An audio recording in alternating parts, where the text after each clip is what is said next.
Okay, good morning everyone. Good morning. Today we will discuss the recent controversy on RUU Ketahanan Keluarga. There are a lot of problematic articles in this RUU, but I think we should start on Article 24, which covers the very basic family harmonics, which is love. Although this article began with something that is very beneficial, keeping the families intact and harmonious, the act that follows turns into that idea into something that doesn't translate well. Act 2, for example, it is an ethical breach of privacy as well as a violation of human rights. The government judges and decides the state of a family that is something so immeasurable and tangible, which is love. I mean, how can someone, even the government, measure love? Surely this is too much of a private area for the government to interfere. Yeah, I also have an opinion about this article. I think we can interpret love in many forms, and everybody has their own definition and how they express it. But this becomes ethical when someone, in this case it is government, they say it's a must to love your partner.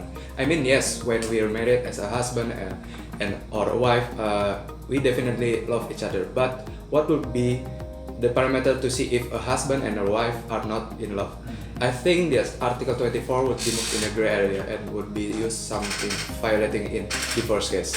I personally agree with Rafli that this article intruding our privacy as a human being. And I agree with both of you because in some areas in Indonesia, arranged marriage still exists, right? Yeah, I agree with both of you guys. Why government is too concerned with the privacy of a family? Because I think love is a natural thing, right? Yeah. And furthermore, not just Article 24, but there's also Article 25, which defines the role of a husband and a wife. A husband has a responsibility to provide income for the family, while the wife has a responsibility of fulfilling the husband's rights as well as maintaining household matters. I think this puts men higher than women, especially in this article, because the husband does not need to fulfill the wife's need, but the wife does to fulfill the husband's needs. Furthermore, what if non-working husbands, should they be sanctioned or punished for their activities? And in Eastern culture, mother is bigger than nurturing the whole family, right? But if not, can be the reason for women to not to go to work. And in this RUU, I can find the statement that women prohibited to go to work, but it will affect to our society that people will think that women with career, especially in the workplace, we will get the discrimination. We will get the lower salaries than men. We will hard to reach the strategic position, and it will decrease the participation of the participant of women who work in Indonesia from 50%. I mean, will decrease year by year. I also concerned about this article number 35. I think that would be no freedom for women because they also have right to work, right?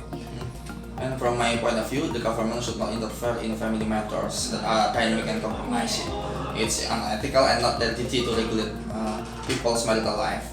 And for the article number 33 that are also controversial, this regulation has a good intention for people to provide people to have a decent place to live. Some research shows that sleeping on the same room with family is the most influential factor that can commit incest in society.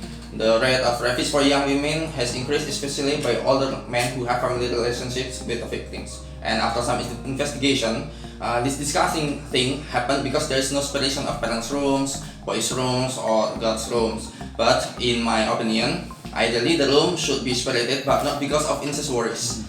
The government should not judge their people with the same value or the same standards. Every person has their own value. Yeah, I agree with Samba's statement. Not all family has a decent house because the economic of each family is certainly different. We can see a lot of family has a house with 2 rooms, but they have more than 2 children. And from the government side, it's difficult to regulate all those characteristics. Article 33 Act 2. And then government is too concerned with the privacy of the family. Furthermore, how about if a family has a boy and a girl and the room only has 2? Should the husband sleep with the boy and the wife should sleep with the girl? There will be no privacy and intimate relationship between the husband and wife.